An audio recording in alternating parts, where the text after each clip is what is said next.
Terus kira-kira apa yang Tuhan bisa berikan blessing kok bisa secepat itu? Kira-kira apa ya? Ya mungkin kasihan dari Tuhan.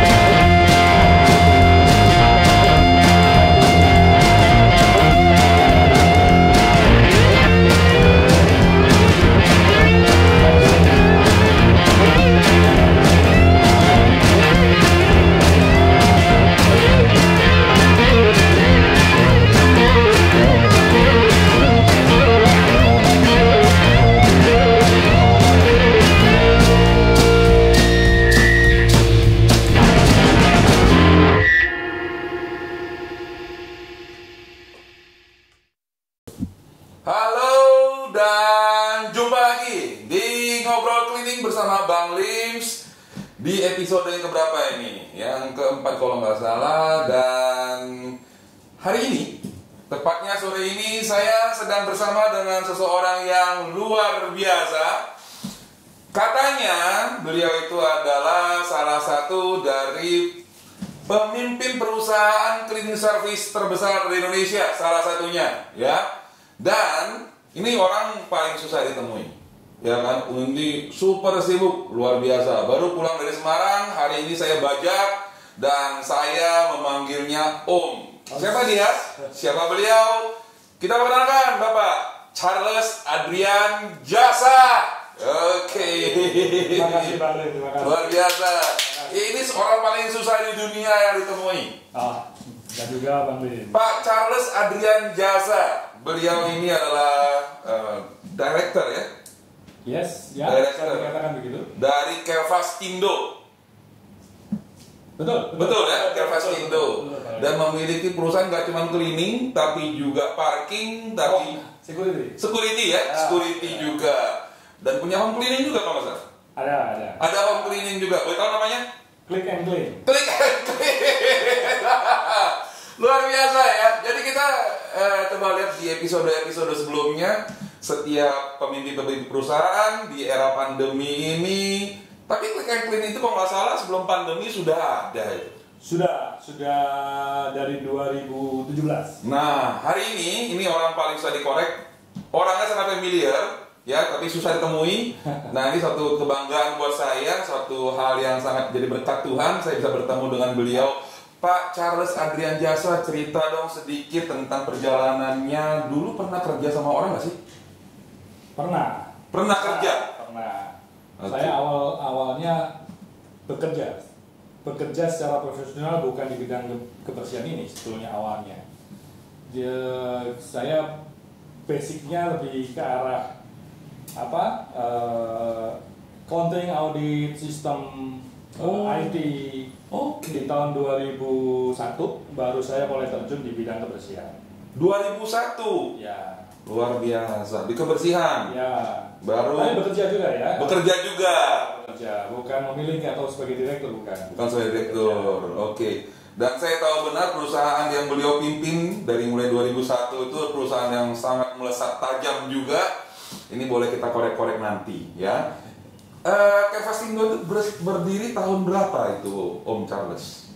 Kelvastindo berdiri di akhir tahun 2013 atau awal tahun 2014. Kita mulai start dengan acquire satu company kecil. Kita ambil dan kita jadi brand menjadi Kelvas. Seperti itu, Pak. Kenapa namanya Kelvas? Ya, seperti jiwa dari bisnis ini kan kita harus care dulu ya. Kalau bisnis hospitality seperti ini, kalau kita nggak care, nggak akan bisa jalan. Dan selalu klien menanyakan adalah bagaimana respon kita, harus fast, harus cepat. Jadi kita kepikir akhirnya memberikan nama Kelvas. Kalau company-company seperti ini biasanya 3 huruf ya. Ya, Bang Lim tahu lah. Biasanya menggunakan singkatan 3 huruf. Ya, saya pikir waktu itu, why kita nggak cari another brand yang berbeda lah. Akhirnya kita timbul dengan nama Kelvas. Awalnya di mana? Jakarta? Awal di Jakarta. Sampai sekarang seluruh Indonesia? Ya, secara services ya, tapi secara brands kita punya 7 brands di 7 brands Indonesia. di mana aja kita? Indonesia. Kita Jakarta ada 2, satu Jakarta 1 dan satu Jakarta 2 di Cikarang. Terus kita juga ada di Surabaya, kita di Semarang, kita di Medan, Bali, terus satu lagi di Bandung. 7 brand itu berapa pekerja semua? Totally sekarang kita sebetulnya kita sudah 8.000 ya. 8.000. Cuman dengan situasi dan kondisi sekarang ini pasti berimpact. Saya rasa semua bisnis kebanyakan berimpact cukup luar biasa ya dengan situasi pandemi seperti ini ya. Ya kita harus survive lah. Gitu. Jadi 8.000 pekerja ya sebelum pandemi ini ya. Why cleaning? Kenapa cleaning? Kenapa yang lain? Kenapa harus mulai dari cleaning dulu awalnya? Mungkin ya bisa dikatakan ada suatu value ya dalam bisnis ini. Artinya begini, dulu saya seorang konsultan IT ya, yang mana saya bertemu dengan people yang automatically pastikan middle up ya, artinya dalam segi pendidikan. Suatu hari saya ditawarkan oleh keluarga untuk masuk di bidang kebersihan ini, dan saya bertemu dengan rekan-rekan yang memiliki kesempatan di bidang pendidikan yang mungkin kurang ya, tapi mereka bisa bekerja di dalam perusahaan klinik ini. Saya merasakan ada suatu value, suatu nilai non material, ada suatu kepuasan bisa melihat mereka, kita bisa memberikan mereka kesempatan untuk bekerja. Karena kalau kita berpikir kita hanya memberikan kesempatan bekerja buat orang-orang yang memiliki suatu pendidikan yang cukup, nah bagaimana dengan rekan-rekan yang belum memiliki suatu kesempatan mendapat pendidikan yang cukup? Nah disitulah saya merasakan ada suatu value yang lebih selain material tentunya. Dan akhirnya saya kecemplung lah di bidang ini sampai sekarang. Jadi ada misi manusianya juga? Ada suatu kepuasan di situ ya, artinya kita bisa memberikan satu kesempatan bekerja buat ya grassroots yang belum memiliki satu kesempatan pendidikan waktu itu ya, dan sampai sekarang. Jadi saat itu saya memiliki rekan kerja di lapangan tuh yang hanya lulusan SD, SMP, tapi sekarang sudah mulai masuk ke level pendidikan SMA. Itu dari orang yang high class kemudian langsung turun ke grassroots, itu komunikasi nggak bermasalah tuh? Ya kebetulan waktu kuliah saya suka berorganisasi ya, jadi disitulah saya mungkin belajar bagaimana berkomunikasi dengan banyak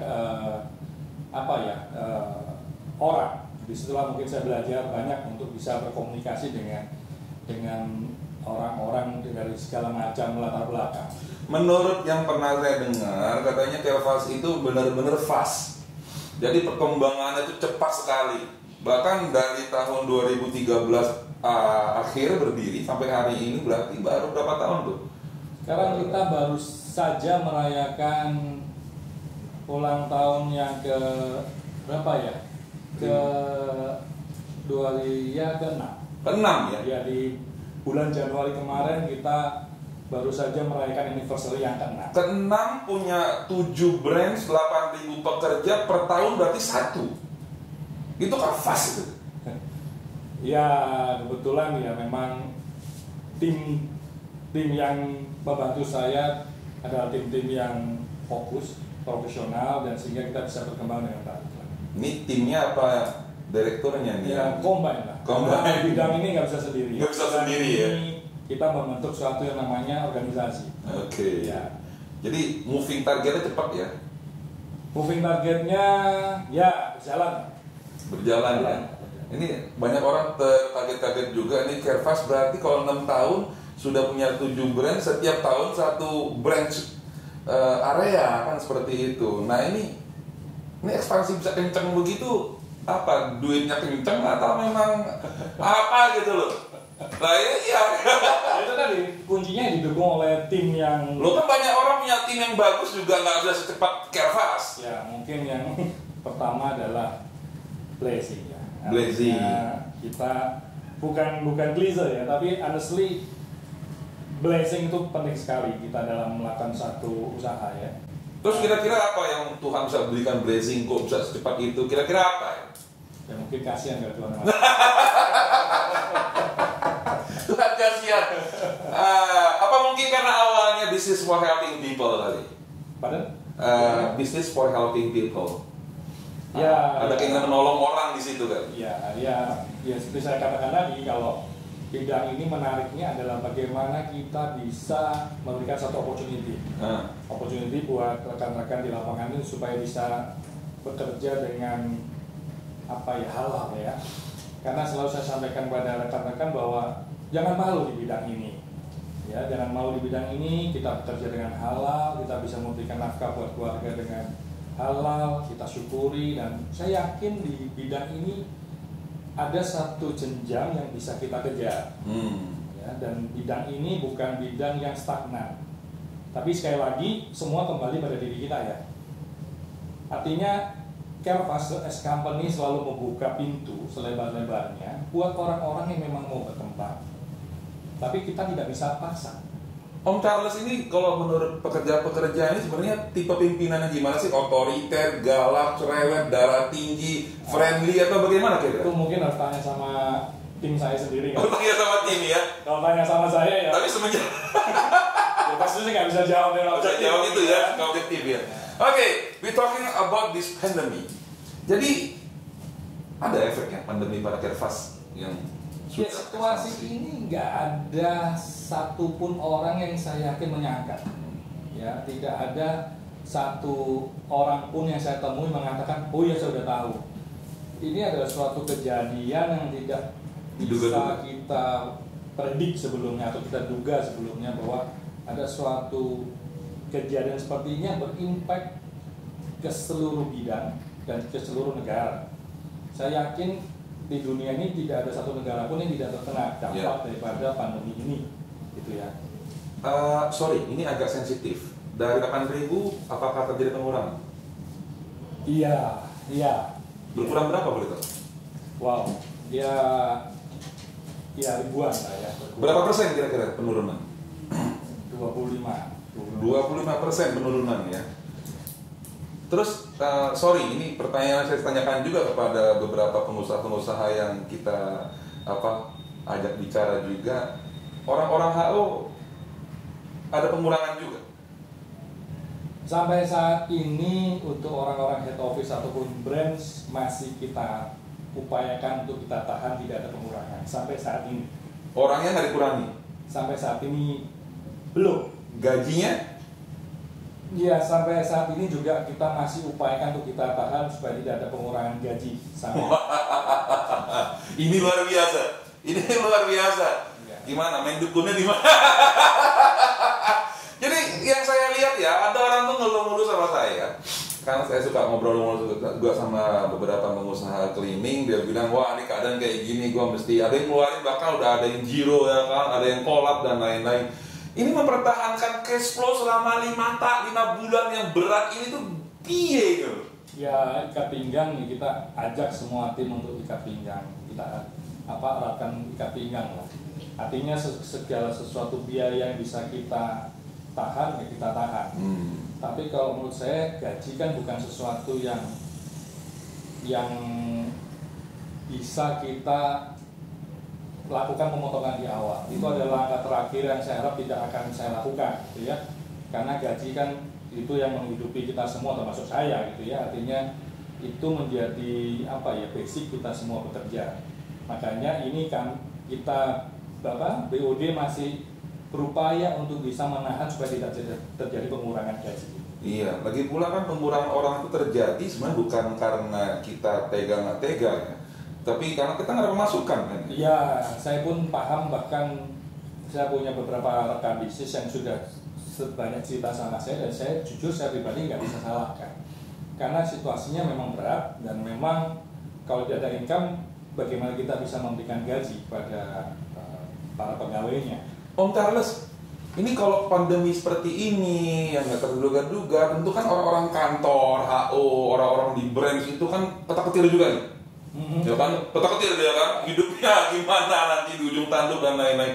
Yang membuat mereka tetap solid, yang membuat mereka tetap yakin dengan Carefast, yang membuat mereka yakin dengan leadernya tetap peduli sama mereka itu apa? Apa yang dilakukan?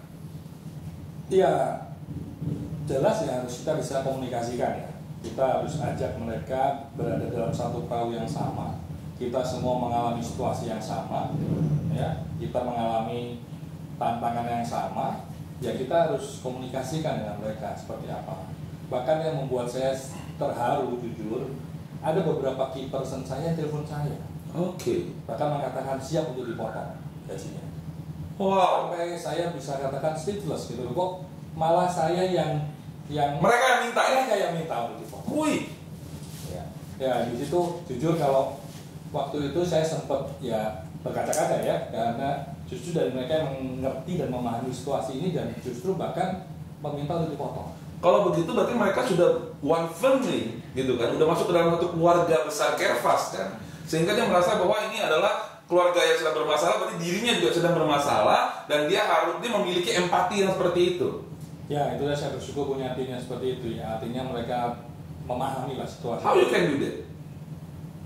Ya saya treat mereka not as an employee ya, artinya ya kita adalah satu rekan kerja. Bahkan saya harapkan kita feel as a family, kita menyampaikan apa adanya yang kita rasakan, sehingga mereka juga paham situasi yang ada seperti itu. Nah, oke. Om Charles, penurunan 25%, ada orang yang dikeluarkan, kondisi juga belum tentu kayak gimana. Jakarta kalau dengar-dengar terlambat dibuka, kemudian angka semakin naik kan seperti itu. Solusi inovasi yang paling jitu bagi Carefast untuk tetap mempertahankan cash flow yang ada itu bagaimana? Cash flow ya. Ya pertama ya pasti langkah pertama adalah jangan panik.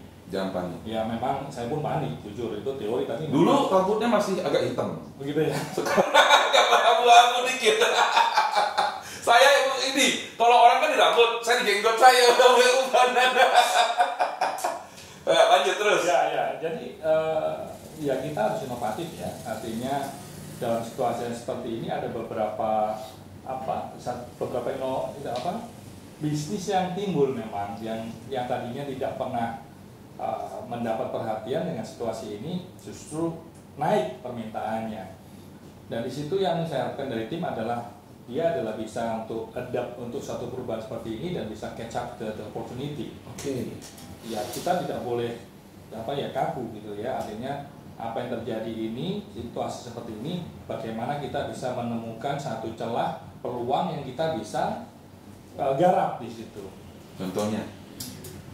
Let's say ini kan situasi virus gitu ya, yang mana dulu kita sendiri mungkin tidak terlalu menjaga kebersihan kita gitu ya, dengan kondisi seperti sekarang ini semua sangat care dengan kebersihan ya.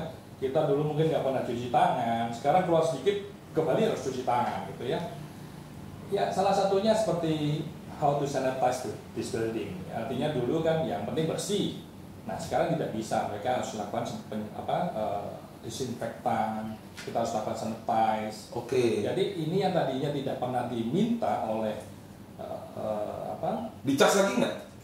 Ya otomatis dicas. Dicas lagi ya, karena ada cost untuk itu kan memang. Meskipun kebijakan di company kita adalah kita tidak memberikan harga yang premium, karena kita juga bukan mau mencari keuntungan, tapi kita cuma ingin mendapatkan satu income supaya kembali tadi bisa memberikan gaji pada rekan-rekan ini. Jadi itu yang kita lakukan. Jadi kesempatan itu justru yang mana saya tahu bahwa beberapa kompetitor saya mengerja sangat mahal sekali ya.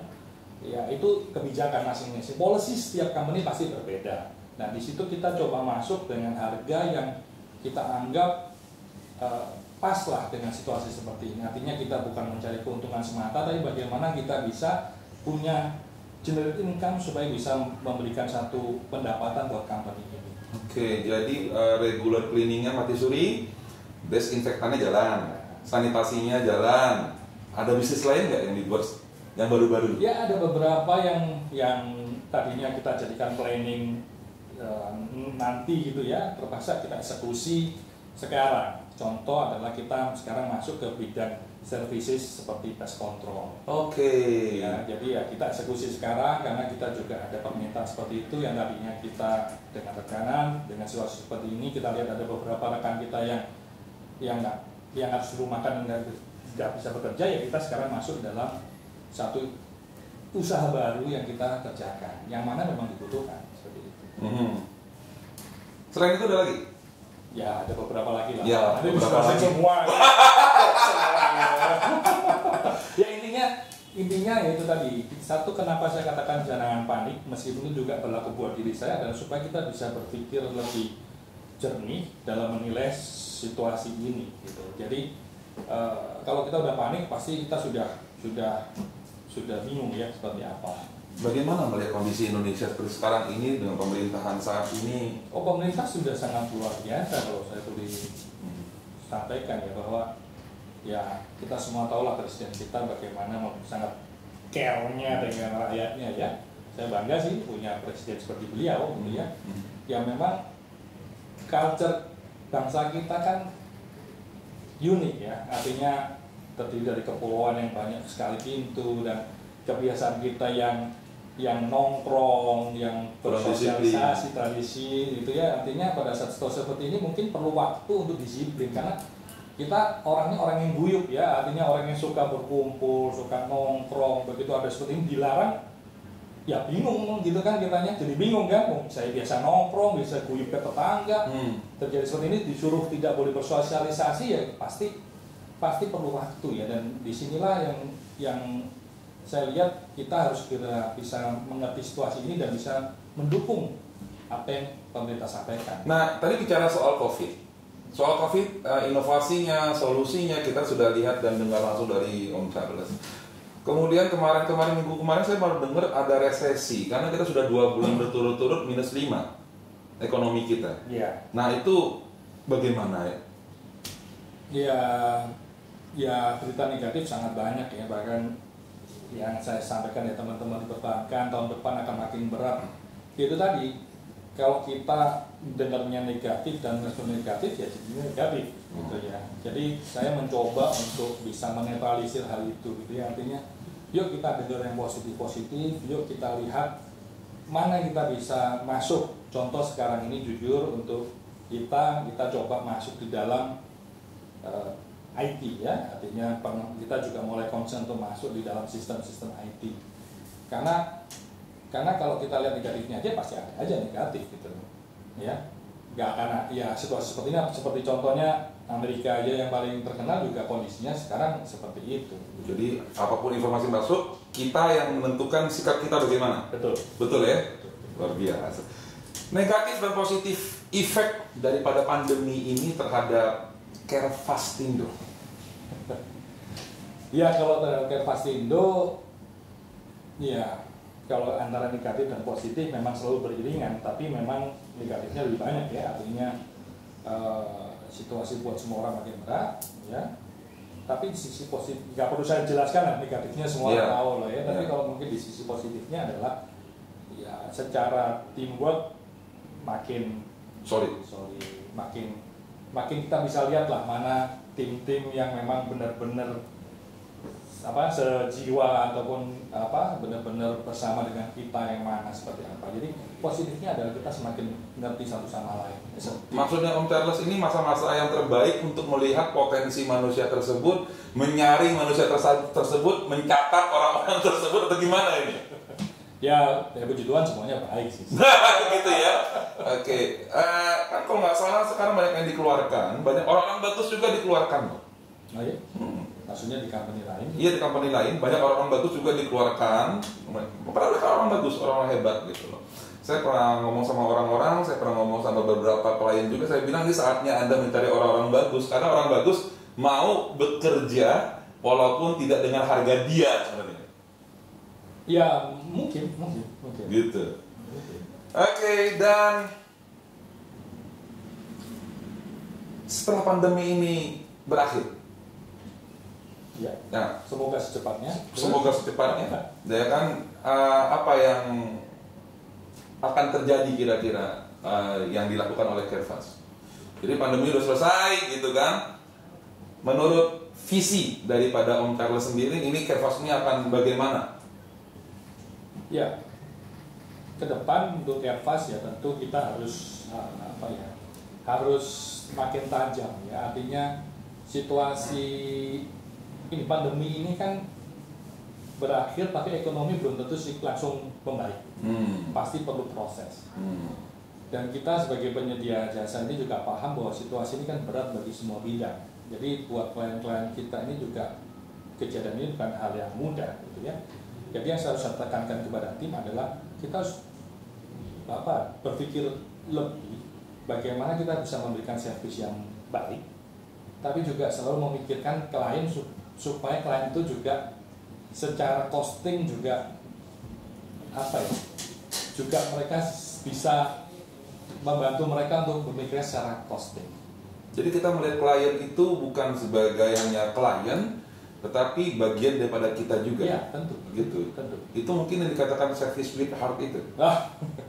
Ya, sebetulnya kan klien itu sama seperti kita ya. Artinya mereka juga punya cost yang harus mereka jaga supaya running company juga bisa berjalan, dan bagaimana kita bisa fulfill kebutuhan atas servis kebersihan ini pada mereka, sehingga kita betul-betul menyampaikan pada tim kita bahwa yuk kita berikan satu servis yang baik, kita berikan satu servis yang total supaya klien kita mendapatkan hasil yang baik. Artinya misalnya kalau mereka kerja dengan sungguh-sungguh, pastikan secara costing mereka bisa berkurang dengan kita bisa reduce manpower. Ya, bukan menurunkan salary tim kita ataupun menurunkan kualitas kita, tetapi justru menaikkan itu semua. Apa sih yang membedakan Carefast dengan perusahaan lain? Yang membedakan adalah ya kalau saya katakan ya orang-orang yang di dalamnya yang membedakan, gitu kan? Orang-orangnya? Ya, jelas. Ya, kalau yang membedakan ya adalah bagaimana orang-orang di dalamnya ini melihat jasa atau pelayanan kita ini seperti apa. Ya seperti bahasa adalah yang menentukan adalah man behind the gun, kan? Bukan the gun-nya. Ya. Ya.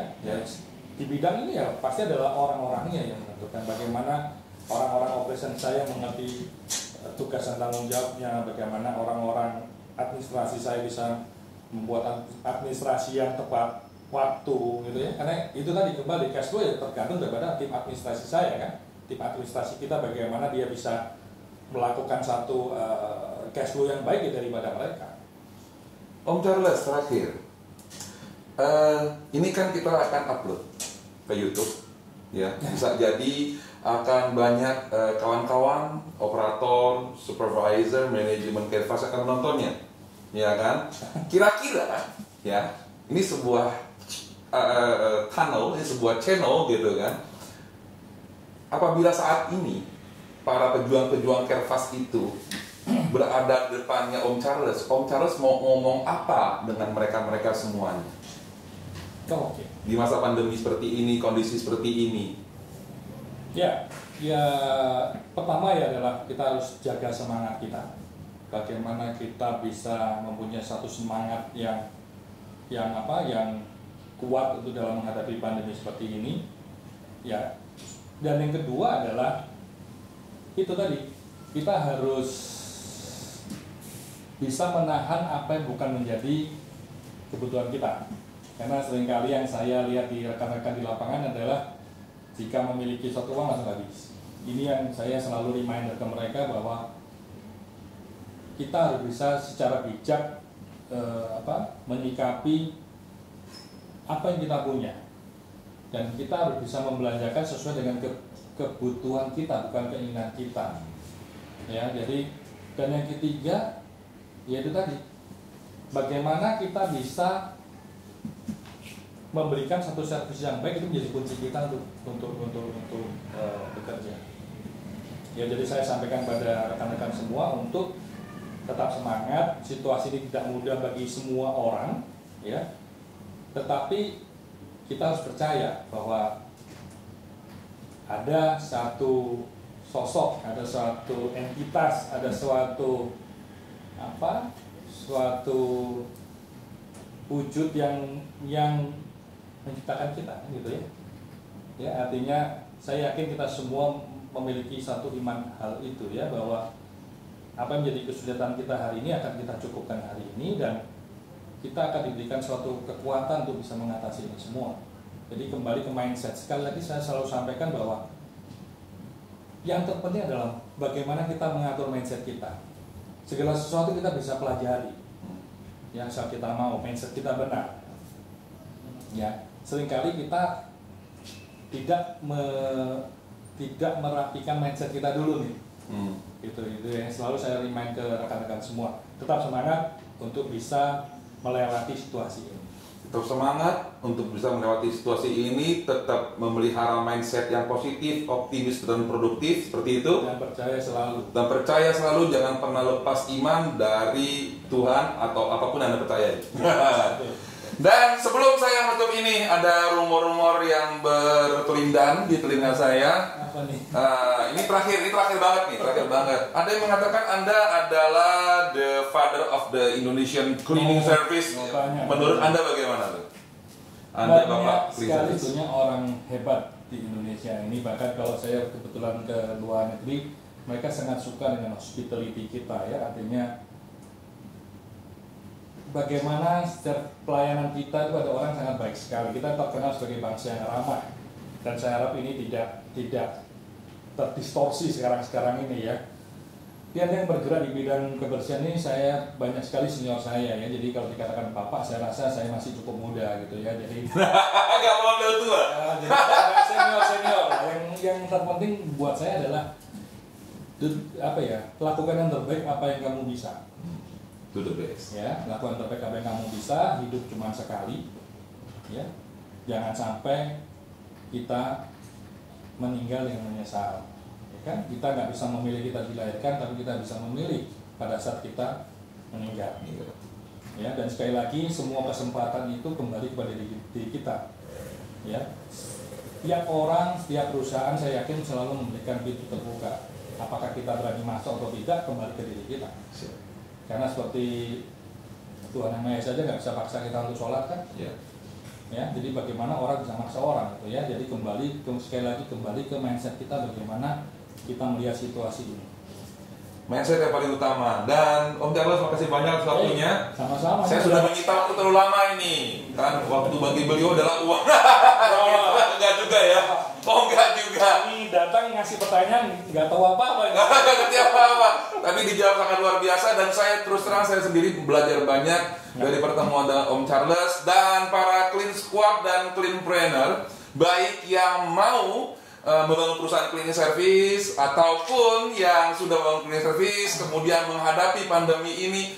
Tentunya Anda bisa belajar banyak dari Om Charles Adrian Jasa dengan Kervastindo-nya, dengan para pembicara-pembicara yang lainnya. Dan jangan lupa untuk tetap like, subscribe, dan share channel ini. Anda bisa belajar banyak. Saya hanya orang yang bertanya. Apabila ada pertanyaan yang ingin Anda tanyakan atau Anda request siapa yang ingin Anda wawancarai, silakan komen di bawah. Terima kasih, dan semoga Kervastindo tetap jaya, kemudian Om Charles dan jajarannya tetap dalam keadaan sehat, selamat, sejahtera, sukses, dan tetap semangat. Luar biasa. Terima kasih, dan sampai jumpa di Ngobrol Cleaning yang selanjutnya. Saya Bang Lim dan Pak Charles Adrian Jasa. Sampai jumpa.